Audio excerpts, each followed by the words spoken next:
Sa video na ito matutuklasan mo ang simpleng nighttime turmeric trick na lihim na ginagamit ng maraming taong lampas 65 upang sa wakas ay makatulog ng tuloy-tuloy sa buong gabi nang hindi nagigising tuwing 2 o 3 oras. Kung ikaw ay natutulog ng pagod pero nagigising ng 3 o bago mag-umaga na medyo mabilis ang tibok ng puso at abala na agad ang isip para sa iyo ang mensaheng ito. Hindi ito hula. Hindi ito hype. Ito ay tungkol sa pag-unawa kung ano ang nangyayari sa loob ng iyong tumatandang katawan at kung paano mo ito marahang masuportahan sa tamang paraan.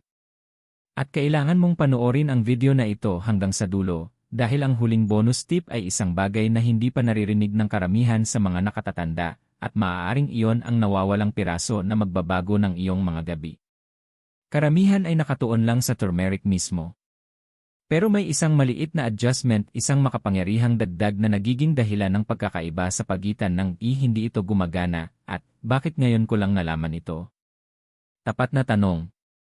Ilang gabi ka nang nakahiga, nakatitig sa kisame, nararamdaman ang katahimikan ng kwarto, ang bigat ng mga taon at naaalala kung gaano kadali ang pagtulog mo noong mas bata ka pa. Noon, parang biyaya ang tulog. Ngayon, parang laban. Pagod ang katawan mo pero ayaw magpahinga ng isip. Sumisakit ang tuhod. Naninigas ang likod. Nagigising ka para umihi at nahihirapan kang bumalik sa tulog.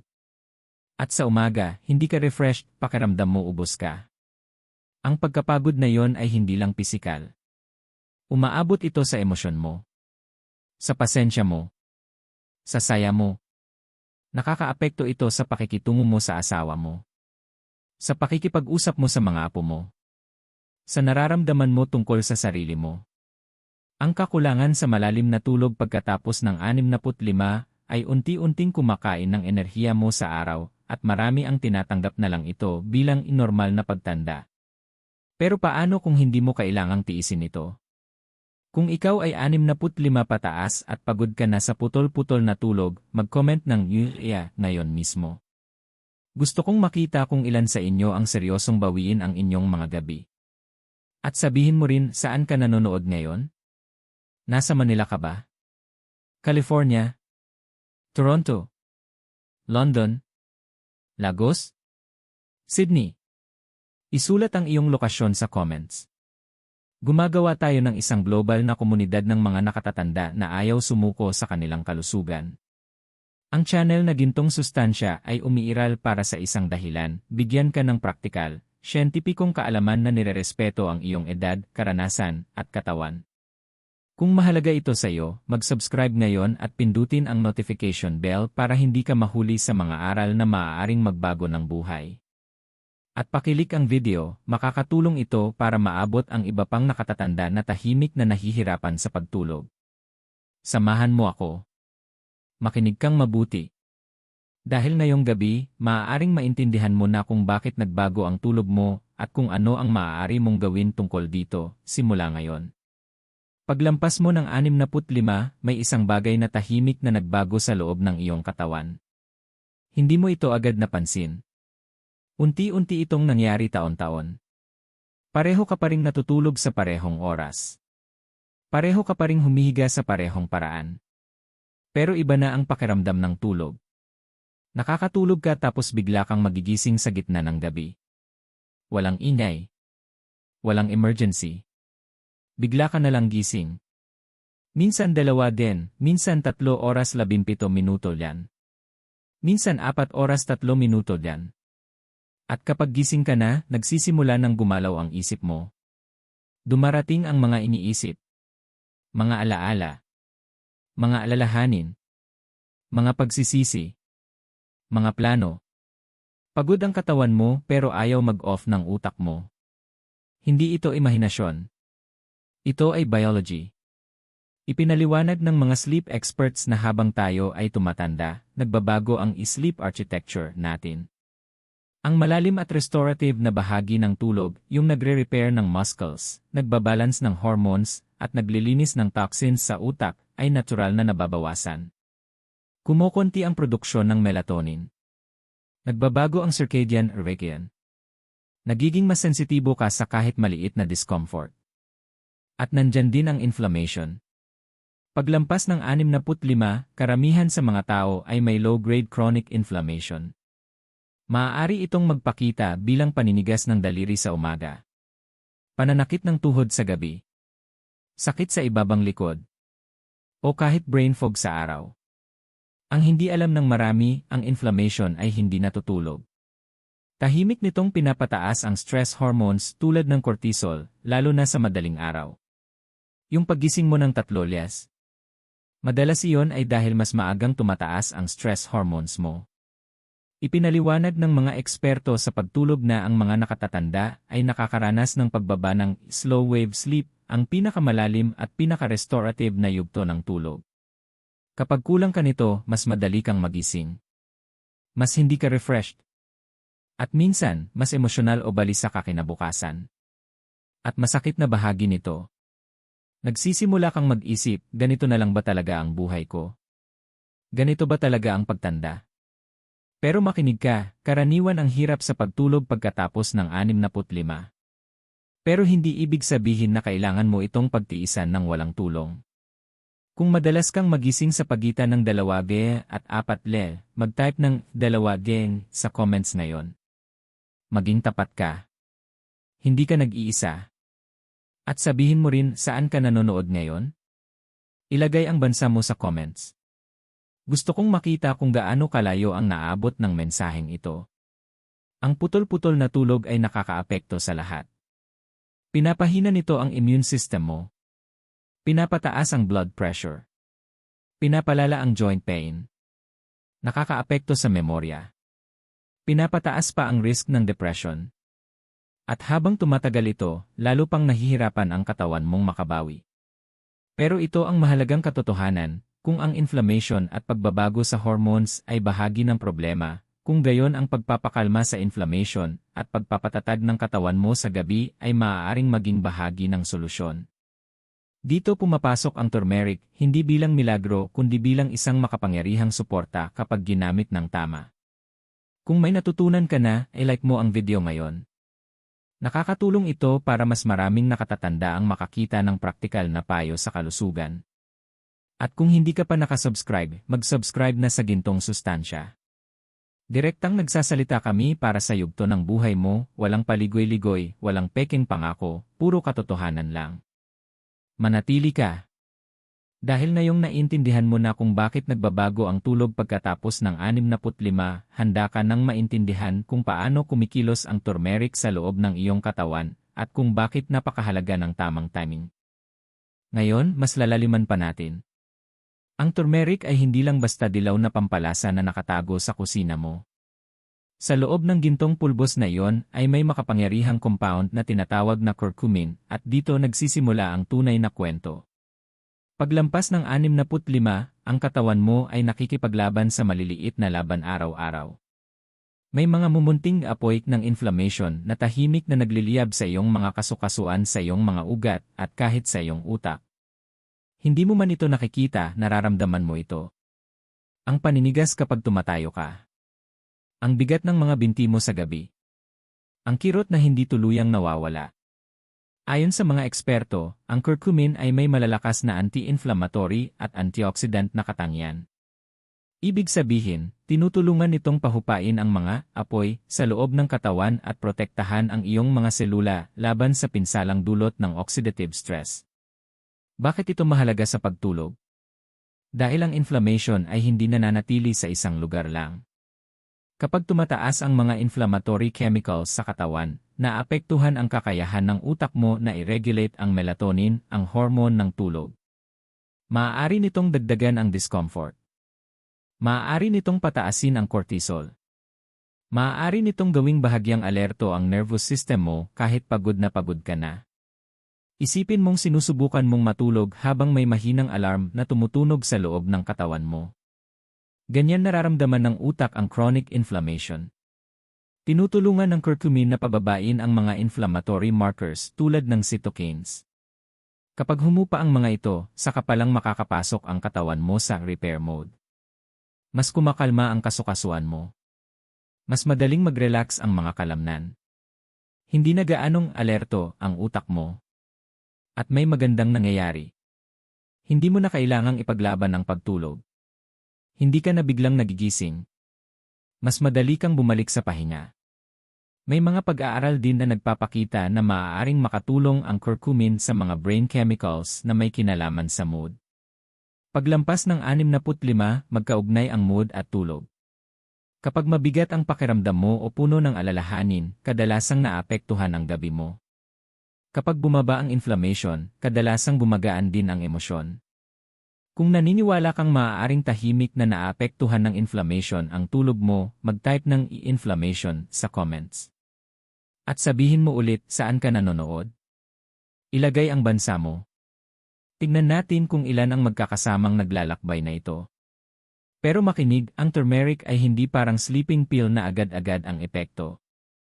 Dahan-dahan itong kumikilos sa pamamagitan ng pagsuporta sa natural na sistema ng katawan mo. Hindi nito layuning patulugin ka agad. Tinutulungan ka nitong maramdaman ng katawan mo na ligtas kang magpahinga. Malaking pagkakaiba yon. Maraming nakatatanda ang nagkakamali, umaasa ng instant na resulta sa unang gabi pa lang. Kapag wala, sinasabi nilang hindi gumana. Ang paghilom ng inflammation ay nangangailangan ng consistency. Kung handa kang subukan ang natural na paraan ng tuloy-tuloy para sa pangmatagalang kalusugan, mag-comment ng T-Consistent. I like mo ang video kung mas malinaw na sa iyo ang paliwanag na ito. At kung hindi ka pa nakasubscribe, mag-subscribe na sa gintong sustansya. Hindi kami para sa mabilisang solusyon, para kami sa karunungan na nirerespeto ang edad at katawan mo. Ngayon, gawin nating praktikal ito. Dahil ang pag-alam kung ano ang ginagawa ng turmeric ay isang bagay pero ang paggamit nito ng tama sa gabi ay ibang usapan. Ito ang nighttime turmeric trick na madalas mali ang ginagawa ng marami. Hindi ka basta iinom ng isang kutsarang pulbos at aasang gagana ito. Ihahanda mo ito sa paraang kinakausap ang nervous system mo na nagsasabi sa katawan mo, oras na para magpahinga. Ganito ang gagawin mo. Kumuha ng isang tasa ng maligamgam na gatas. Maaaring regular na gatas kung kaya mo ang dairy. Kung hindi, gumamit ng unsweetened almond milk o coconut milk. Ilagay ito sa maliit na kaserola at painitin ng marahan. Huwag pakuluan ng todo. Sapat lang na mainit para masip mo ng komportable. Pagkatapos, magdagdag ng kalahati hanggang 1 kutsarita ng turmeric powder. Ngayon makinig, ito ang mahalagang bahagi. Maglagay ng kaunting kurot ng black pepper. Kung walang black pepper, karamihan sa curcumin ay dadaan lang sa katawan mo nang hindi na-absorb. Ang black pepper ay may compound na tinatawag na piperine, at malaki ang naitutulong nito para masipsip ng katawan ang curcumin. Kung wala ito, nasasayang lang ang turmeric mo. Haluin ng dahan-dahan. Damhin ang init. Kung gusto mo, magdagdag ng kaunting raw honey, hindi lang para sa tamis, kundi dahil ang kaunting natural carbohydrate ay maaaring makatulong sa paggawa ng serotonin sa gabi. Ang inuming ito ay kilala bilang golden milk. Pero hindi lang ito basta uso. Isa itong signal sa utak mo. Ang maiinit na inumin ay tumutulong mag-relax ng vagus nerve, ang nerve na responsable sa pagpapakalma ng katawan. Ang init sa iyong mga kamay. Ang amoy na umaakyat sa ilong mo. Ang mabagal na pag-inom. Lahat ng ito ay nagsasabi sa nervous system mo na tapos na ang araw. Paglampas ng 65, naghahanap ang katawan mo ng routine. Naghahanap ito ng mga signal. Kapag iniinom mo ito 30 hanggang 60 minuto bago matulog, pinagsasama mo ang 3 mahalagang epekto. Anti-inflammatory support. Pagpapakalma ng nervous system. Isang consistent na bedtime ritual. At napakalakas ng mga ritual. Isipin mo, noong mas bata ka, natural ang tulog dahil may istruktura ang araw mo. Ngayon, maaaring nagbago iyon. Ang golden milk ang nagiging bagong anchor mo. Unti-unting makikilala ito ng katawan mo. Gabi-gabi, iugnay nito ang mainit na gintong tasa sa pahinga. Kung handa kang subukan ito ngayong gabi, mag-type ng ito night. At sabihin kung saan ka nanonood. Masarap makita kung gaano karaming bansa ang nakikibahagi. Pero huwag mong madaliin. Huwag mong inumin habang nanonood ng mainay na rie. Huwag habang nagsuscroll sa cellphone. Umupo ka ng tahimik. Uminom ng dahan-dahan. I-relax ang balikat. Bagalan ang paghinga. Hindi lang ito tungkol sa turmeric. Ito ay tungkol sa pagtuturo sa katawan mo na ligtas itong matulog. Kung may saysay ito sa iyo, ay like mo ang video ngayon. At kung hindi ka pa nakasubscribe, mag-subscribe na sa Gintong Sustansya. Sama-sama tayong bumubuo ng mas malusog na nighttime routine, isang simpleng habit bawat gabi. Manatili ka. Dahil sa susunod na bahagi, ipapaliwanag ko ang pagkakamali sa timing na sumisira sa buong paraang ito, at ayaw kong magkamali ka roon. Ngayon, pag-usapan natin ang isang bagay na kadalasang hindi natatama ng karamihan, at ito ang dahilan kung bakit parang hindi gumagana ang turmeric para sa maraming nakatatanda. Timing. Dito nagkakaintindihan ang lahat o tuluyang pumapalya. Maraming tao ang tama ang paghahanda ng turmeric milk. Sinusunod nila ang mga hakbang. Umaasa sila pero iniinom nila ito sa maling oras, kaya nagtataka sila kung bakit walang nagbabago. Linawin natin. Ang katawan mo ay hindi pareho ang estado sa bawat oras ng gabi. Paglampas ng 65, ang internal clock mo, ang circadian rhythm, ay nagiging mas sensitibo, hindi mas mahina. Ayon sa mga eksperto, ang tulog ay malakas na naapektuhan ng mga signal tulad ng ilaw, oras ng pagkain, at pagbabago ng temperatura. Patuloy na binabasa ng utak mo ang mga signal na ito para magdesisyon kung kailan papasok sa sleep mode. Kaya kung kailan mo iniinom ang golden milk ay kasing halaga ng laman nito. Narito ang karaniwang pagkakamali. May mga umiinom nito ng masyadong maaga, halimbawa pagkatapos ng hapunan ng 6, tapos aktibo pa ng ilang oras. Pagdating ng oras ng tulog, wala na ang epekto. May iba naman na umiinom nito ng masyadong huli, mismong bago humiga, kaya nagigising sa 2 para umihi, at napuputol ang tulog na sinusubukan nilang protektahan. Parehong nakababawas ng benepisyo ang dalawang ito. Ang tamang timing ay simple pero makapangyarihan, 30 hanggang 60 minuto bago ka matulog. Hindi habang nanonood ka pa ng na maliwanag ang ilaw. Hindi rin pagkatapos mong humiga at halos antok ka na. Kundi sa tahimik na sandali kung saan nagtatapos ang araw at natural nang bumabagal ang katawan mo. Dito gumagana ang golden milk kasabay ng iyong biology, hindi laban dito. Isipin mo ito. Ang katawan mo ay isang sistema na nangangailangan ng mga signal. Ang ilaw ay nagsasabing gising pa. Ang pagkain ay nagsasabing magproseso ng enerhiya. Ang init ay nagsasabing mag-relax. Ang routine ay nagsasabing ligtas ng matulog.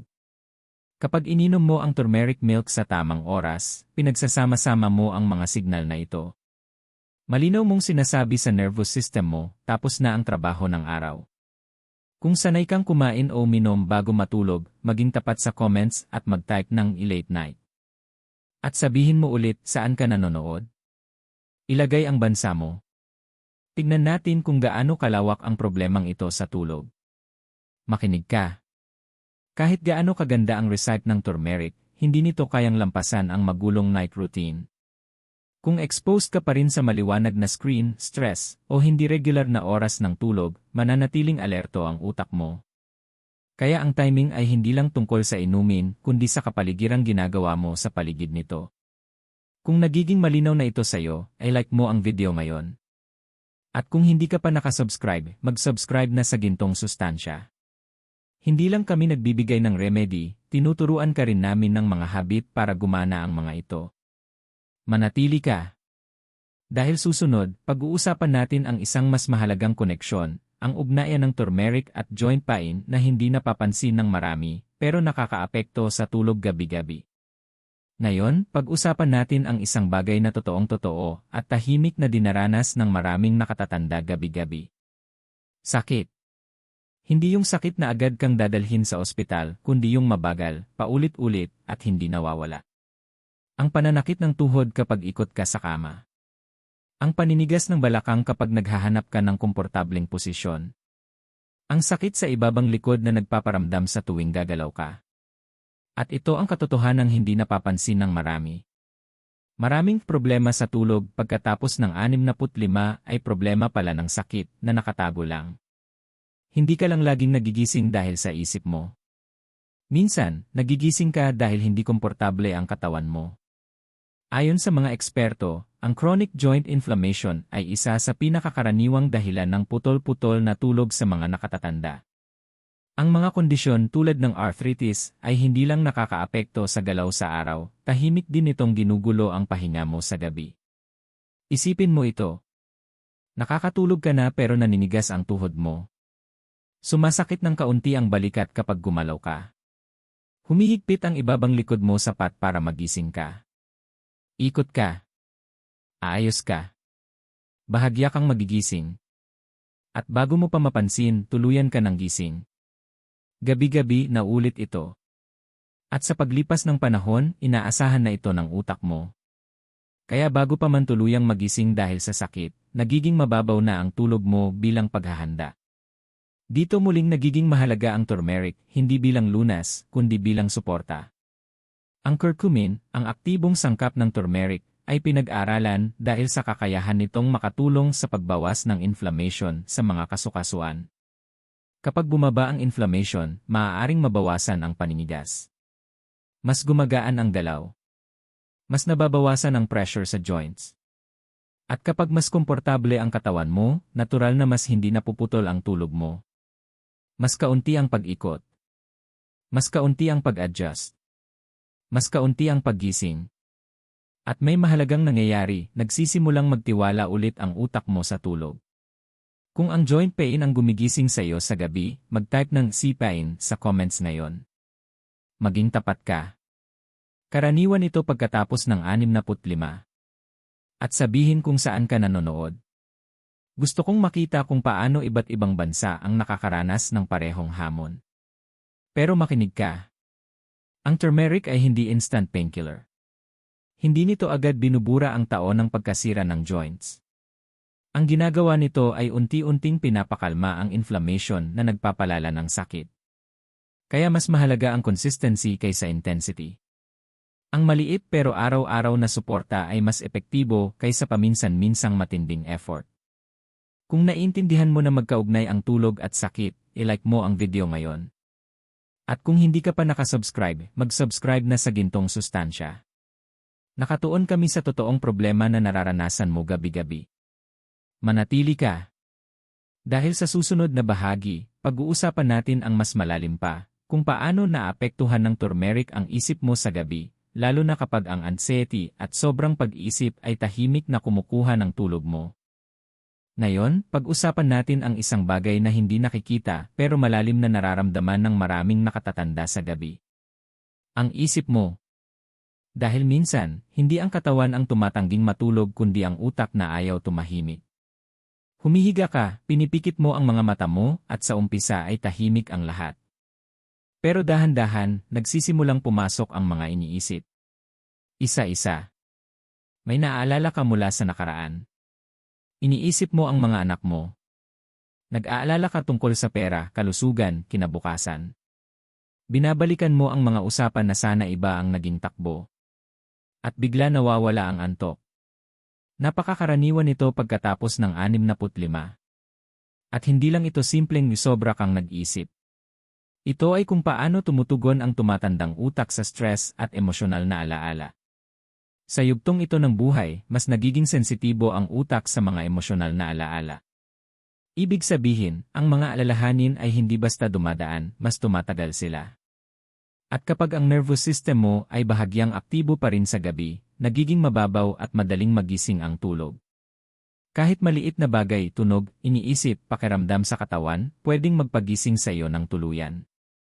Dito nag-ugnay ang inflammation at brain chemistry. Kapag may inflammation sa katawan, tumataas ang stress signals. At kapag mataas ang stress signals, mas nahihirapan ang utak na mag-relax at pumasok sa malalim na tulog. May mga pag-aaral na nagsasabing maaaring makatulong ang curcumin sa paggana ng utak sa pamamagitan ng pagbawas ng inflammation sa nervous system at pagsuporta sa balance ng mood. Kaya may ilang tao na nakakaramdam ng mas kalmadong isip kapag tuloy-tuloy ang paggamit ng turmeric, hindi dahil pinapatulog sila nito agad, kundi dahil unti-unti nitong binabawasan ang panloob na tensyon. Pero maging tapat tayo. Ang turmeric ay hindi pampatulog. Ang ginagawa nito ay tumulong sa paglikha ng mas stable na kondisyon sa loob ng katawan, mas kaunting sakit, mas kaunting stress, at minsan mas kalmadong emosyon. At kapag mas kalmado ang katawan, kadalasan sumusunod ang isip. Kung ikaw ay madalas nagising sa gabi dahil sa sobrang pag-isip, mag-type ng thinking sa comments ngayon. At sabihin mo kung saan ka nanonood. Gusto kong makita kung gaano karaming tao sa iba't ibang bansa ang nakakaranas nito. Makinig ka. Mas lumalala ang overthinking sa gabi kung hindi kalmado ang kapaligiran. Maliwanag na ilaw, pag-scroll sa cellphone, stress na usapan, o panonood ng mabibigat na palabas bago matulog, lahat ito ay nagpapanatili sa utak mo sa alert mode. Hindi makakapagpahinga ang isip mo kung patuloy itong tumatanggap ng stimulation. Kaya kahit gumamit ka ng turmeric, mahihirapan ka pa ring matulog kung hindi mo binibigyan ng pagkakataon ang utak mo na huminahon. Kung may saysay ito sa'yo, ay like mo ang video ngayon. At kung hindi ka pa nakasubscribe, mag-subscribe na sa Gintong Sustansya. Hindi lang pisikal na kalusugan ang pinag-uusapan natin, kundi pati isip at katawan, at kung paano sila nagtutulungan sa gabi. Manatili ka. Dahil susunod, pag-uusapan natin ang isang napakahalagang bagay, ang kaligtasan sa paggamit ng turmeric na madalas binabaliwala ng marami. Ngayon, kailangan nating huminto sandali at pag-usapan ang isang mahalagang bagay, isang bagay na magpoprotekta sa iyo. Dahil kahit ang mga natural na remedyo, kapag ginamit ng mali, ay pwedeng magdulot ng problema. Makapangyarihan ang turmeric. Pero hindi ibig sabihin ito ay para ito sa lahat ng sitwasyon, nang walang pag-ingat. Maging malinaw tayo. Kung lampas 65 ka na, malamang ay umiinom ka na ng gamot, o may iniingatang kondisyon tulad ng blood pressure, blood sugar, o iba pang pagbabago sa katawan. Ibig sabihin, anumang idagdag mo sa routine mo ay dapat pag-isipang mabuti. Halimbawa, kung umiinom ka ng blood thinners tulad ng warfarin o katulad na gamot, maaaring palakasin ng turmeric ang epekto nito at tumaas ang risk ng pagdurugo. Kung may problema ka sa gallbladder, maaaring hindi angkop ang turmeric dahil pinapataas nito ang bile activity. Kung may diabetes ka, maaaring makaapekto ang turmeric sa blood sugar levels at maaaring makaapekto ito sa dosage ng gamot mo. At kung may history ka ng kidney stones, ang mataas na intake ng turmeric ay hindi laging inirerekomenda ng walang gabay. Ito ang dahilan kung bakit laging pinapaalala ng mga eksperto, kahit natural na supplement ay dapat gamitin ng may pag-ingat, lalo na kung may kasabay na gamutan. Maging malinaw tayo. Hindi ito para takutin ka. Para ito protektahan ka. Dahil ang layunin natin ay mas maayos na tulog, hindi panibagong problema sa kalusugan. Kung ikaw ay kasalukuyang umiinom ng gamot, mag-type ng meds sa comments. Maging tapat lang. At sabihin kung saan ka nanonood. Iba-iba ang guidelines sa bawat bansa, at mahalagang makita kung gaano ka-diverse ang komunidad na ito. Makinig ka. Isa sa pinakamalaking pagkakamali ng mga nakatatanda ay ang pag-aakalang ang natural ay otomatikong ligtas sa kahit anong dami. Pero ang katawan mo ngayon ay iba na. Mas sensitibo na. Iba na ang paraan ng pagproseso ng katawan mo. Kaya mahalaga ang tamang dami. Mas mabuting gamitin ang turmeric bilang banayad na suporta, hindi bilang mataas na dosis na basta na lang iniinom. Kung naiintindihan mo ang kahalagahan ng kaligtasan sa pagpapagaling, ay like mo ang video ngayon. At kung hindi ka pa nakasubscribe, mag-subscribe na sa Gintong Sustansya. Hindi lang kami nagbibigay ng remedyo, tinuturuan ka rin namin kung paano ito gamitin ng tama. Manatili ka. Dahil susunod, ipapakita ko ang isang mahalagang upgrade na madalas nakakaligtaan, at ito ang nagpapahusay sa epekto ng turmeric lalo na pagkatapos ng 65. Ngayon, ayusin natin ang isang bagay na halos walang iniisip at ito ang dahilan kung bakit maraming nakatatanda ang sumusubok ng turmeric pero nadidismaya. Hindi laging ang turmeric ang problema, kundi kung paano ito tinatanggap ng katawan mo. Dahil ang turmeric, kapag mag-isa lang, ay hindi madaling maabsorb. Nahihirapan ang katawan mo na gamitin ito ng buo kung wala ang tamang kondisyon. At kung hindi ito na-absorb ng maayos, karamihan ay dumadaan lang sa sistema mo nang walang gaanong epekto. Kaya may mga nagsasabi, sinubukan ko, wala namang nangyari. Pero ang totoo, Hindi ito gumana kundi hindi ito lubusang natanggap ng katawan mo. Dito papasok ang simpleng upgrade. May tatlong mahalagang elemento para mas maging epektibo ang turmeric sa gabi. Una, healthy fat. Ang curcumin ay fat-soluble. Ibig sabihin, kailangan ito ng taba para ma-absorb ng maayos. Kung walang fat, hindi kayang i-unlock ng katawan mo ang buong benepisyo nito. Kaya ang pagdagdag ng coconut oil o paggamit ng full-fat milk ay may malaking epekto. Tinutulungan nitong maipasok ang curcumin sa sistema mo kung saan ito makakagawa ng tunay na trabaho. Ikalawa, black pepper. Nabanggit na natin ito pero hindi ito dapat kalimutan. Ang black pepper ay may piperine na nagpapataas ng malaki sa absorption ng curcumin. Kung wala ito, nababawasan agad ang benepisyo ng turmeric bago pa ito magsimula. Ikatlo, consistency. Dito madalas pumapalya ang karamihan. Sinusubukan nila ito ng 1 o 2 beses tapos titigil na. Pero ang turmeric ay hindi pang isang gabi lang. Dahan-dahan itong pinapakalma ang inflammation at sinusuportahan ang katawan mo sa paglipas ng panahon. Kailangan ng paulit-ulit na paggamit para makilala ito ng sistema mo. Kapag pinagsama mo ang tatlong ito, turmeric, healthy fat, black pepper, at araw-araw na consistency, hindi ka na lang basta umiinom ng mainit na inumin. Lumilikha ka ng nightly biological signal para sa kalma, paghilom, at pahinga.